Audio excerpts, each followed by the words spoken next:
parler des sujets qui nous inquiètent. Faire une place aux enjeux d'écologie et de justice sociale.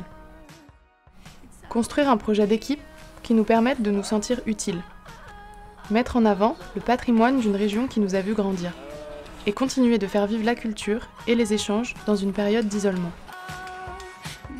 Déclinaison du festival que nous organisons depuis bientôt 5 ans, on vous présente le Pluie de Juillet Tour.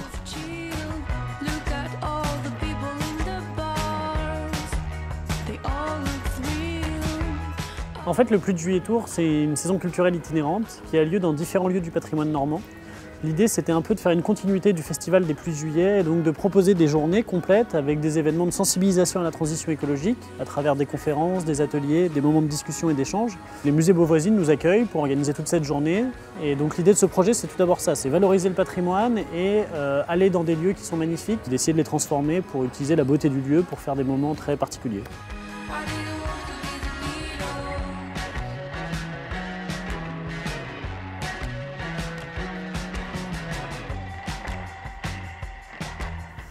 Enchanté Mathilde, merci de nous accueillir ici. Est-ce que vous pouvez nous expliquer un petit peu dans quel cadre on est reçu aujourd'hui dans cette belle journée? Alors on reçoit le festival Pluie de Juillet en effet dans un cadre un petit peu particulier qui est celui des musées Beauvoisine, donc Muséum d'Histoire Naturelle et Musée des Antiquités de Rouen, qui ont fusionné maintenant depuis 1 an et demi.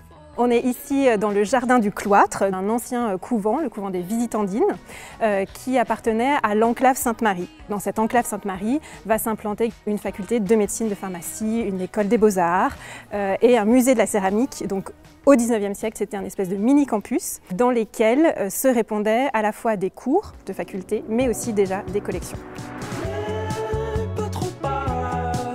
Faire une place à la culture, comme on le fait pendant chacun de nos événements, c'est une façon de faire une place à nos imaginaires. Nos imaginaires qui sont de merveilleux outils de transformation, puisqu'ils nous permettent de sortir de la réalité pour en inventer une autre.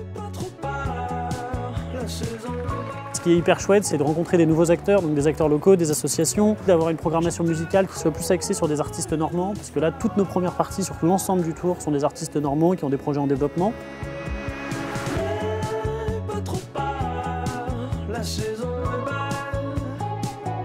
Sur le Pluie de Juillet Tour, on est vachement chanceux parce qu'on a été très suivis dès le départ, notamment par la région Normandie. L'aspect patrimonial, transition écologique plaît beaucoup aux collectivités. C'est cet ensemble d'acteurs qui nous permet aussi de proposer une journée aussi ambitieuse.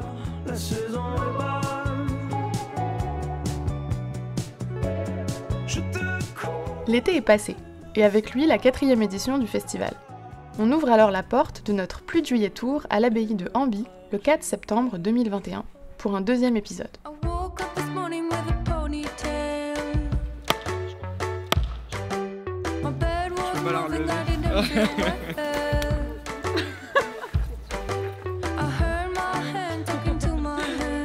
On devait commencer il y a 1 an à peu près, et puis avec le Covid, 1 report, 2 reports, 3 reports, et au final à chaque fois obligation de trouver des nouveaux lieux parce que changement de saison, donc on ne peut pas faire les mêmes concerts en hiver qu'en été, qu'en fin d'été. Et du coup, avoir la chance de pouvoir être accueilli dans une abbaye comme ça, qui appartient au conseil départemental et qui soutient le projet, c'est génial quoi, enfin, c'est une chance absolue.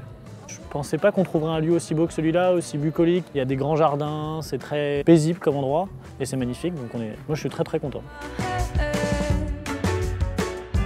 Ce soir, nous sommes à l'abbaye d'Hamby pour la 2e session de nos PDJ Tours. L'objet de notre association La Marette, c'est d'utiliser la culture afin de sensibiliser à la transition écologique et sociale.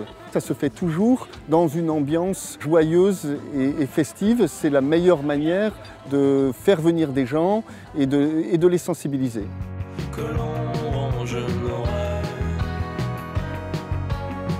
L'abbaye date du XIIe siècle, elle a été fondée en 1145 par Guillaume Pénel qui était seigneur de Hamby.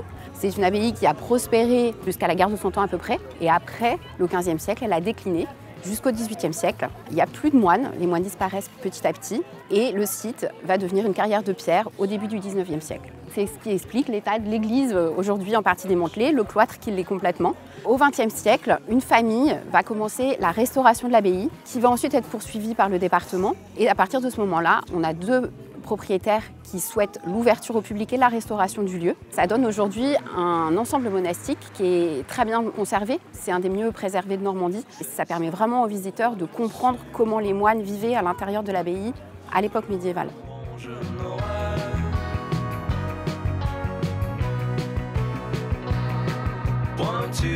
Avec l'opération Portrait, justement, nous on a recueilli déjà la parole des habitants. On a produit une exposition qui est présentée régulièrement dans différents endroits et on invite les gens à échanger sur le devenir du bocage. Donc cette exposition, c'est un support pour amener à une sensibilisation aussi des enjeux aujourd'hui autour de la haie, autour du bocage, l'importance de sa préservation, quoi. Et la Manche est le département où il y a le plus de kilomètres linéaires de haies.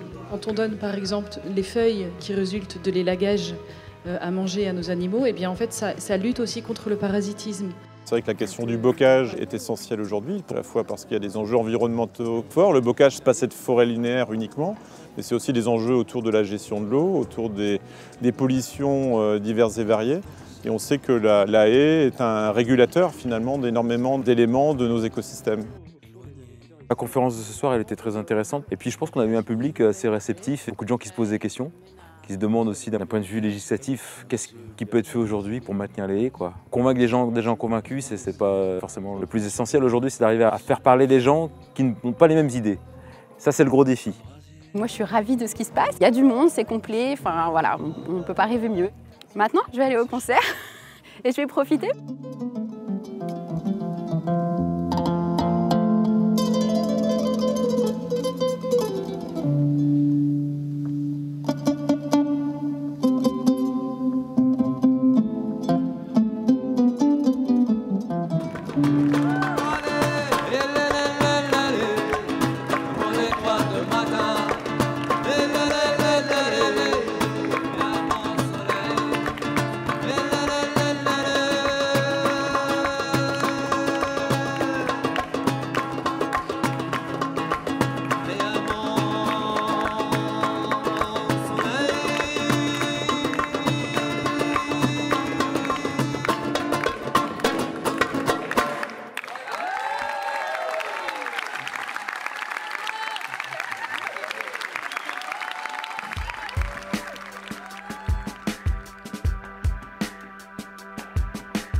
Après s'être remis de nos émotions à Amby, nous voilà repartis en direction du Haras du Pin, dans l'Orne, pour ceux qui connaissent, à 2 pas de la ville d'Argentan. Je t'ai toujours vu comme ça, avant déjà. Une journée type du PDJ Tour, ça consiste principalement à décharger un camion, monter une scène et un peu driver tout ce qui va se passer autour, où c'est qu'on place le bar, la restauration, essayer d'investir au mieux les lieux qui nous sont confiés à chaque fois, quoi. Vu que ce sont des lieux assez atypiques, qui ne sont pas forcément préparés à recevoir ce genre de spectacle, c'est pas des salles de concert. En fait, quand tu arrives dans des lieux du patrimoine qui ont 4-5 siècles et qui n'étaient pas tellement prévus pour recevoir des fly cases avec des enceintes et tout ça, tu te rends compte qu'une salle de concert, il y a des raisons pour lesquelles elle a été construite d'une manière ou pas d'une autre. Il y a toujours le même effet de débarquer dans un lieu magnifique, de l'investir une journée ou 2 journées, et hop, de repartir.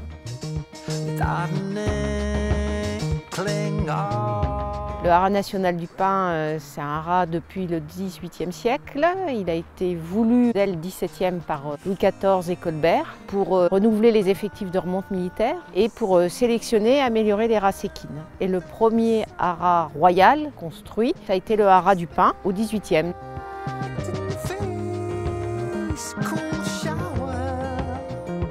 Pour la programmation, on travaille avec Mathieu. On a essayé de choisir des thématiques qui soient en lien soit avec le territoire. Par exemple, quand on était à Amby, on a décidé de faire une thématique sur les haies bocagères parce que dans la Manche, c'est une question qui est super importante d'un point de vue agricole, d'un point de vue environnement, d'un point de vue biodiversité. Et sinon aussi des thématiques qui sont liées au lieu directement qu'on investit. Donc aujourd'hui, la place du cheval dans la transition écologique, au haras du Pin, voilà, ça avait du sens selon nous.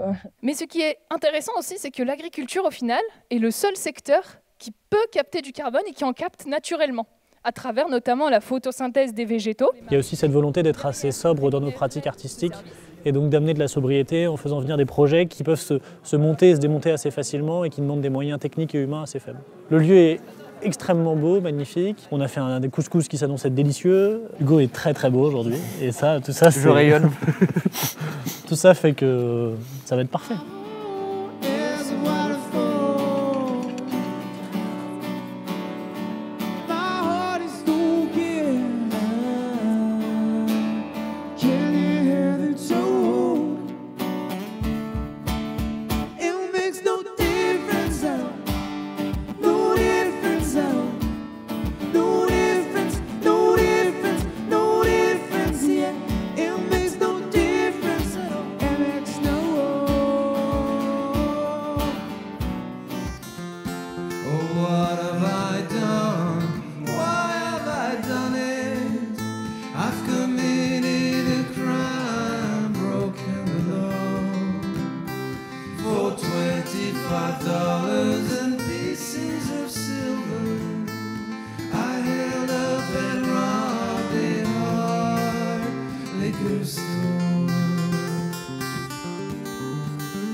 Retour dans le Sud-Manche, à la maison, pour clôturer l'aventure tout près du Mont-Saint-Michel.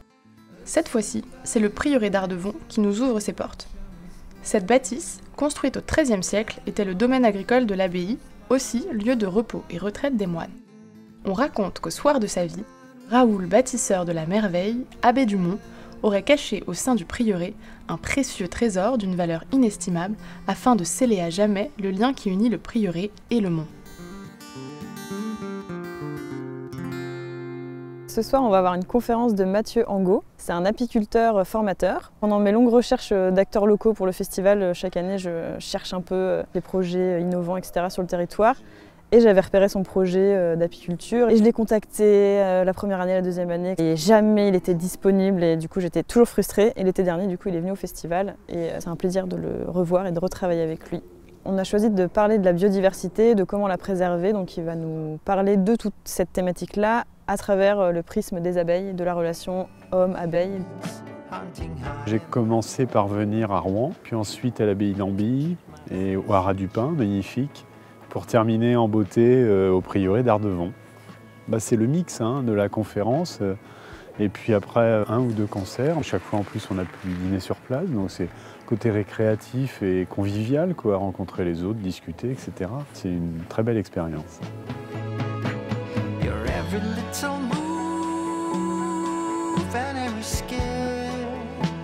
Pour le PDJ Tour, j'ai aidé énormément, surtout sur la partie production, logistique, sur la recherche aussi de personnes qui puissent nous aider, donc les bénévoles, donc ce qui est notamment mon travail au sein de l'association.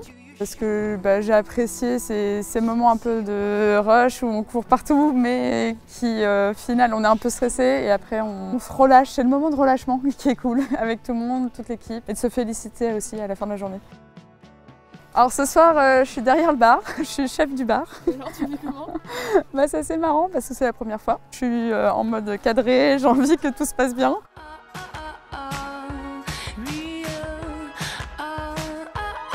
Alors les concerts, il y aura un premier concert de Gaël Faure et ensuite ça sera le concert de Peter Van Paul. Donc c'est plutôt une thématique musicale de folk. On va dire que c'est plutôt mon style de musique, donc je suis assez contente de ces 2 artistes pour ce soir-là.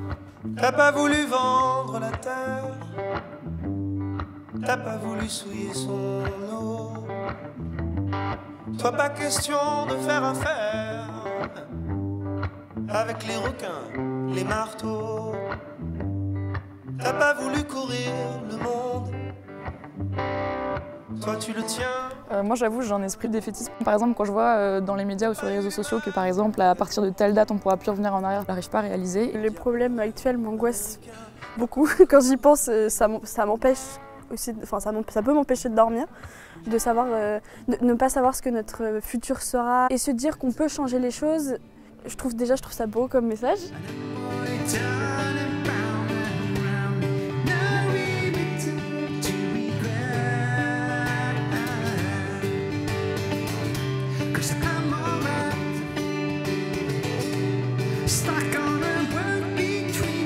Organiser ces rendez-vous, c'est notre façon de ne pas nous laisser déborder par une forme d'éco-anxiété, mais au contraire de nous sentir acteurs de la mobilisation.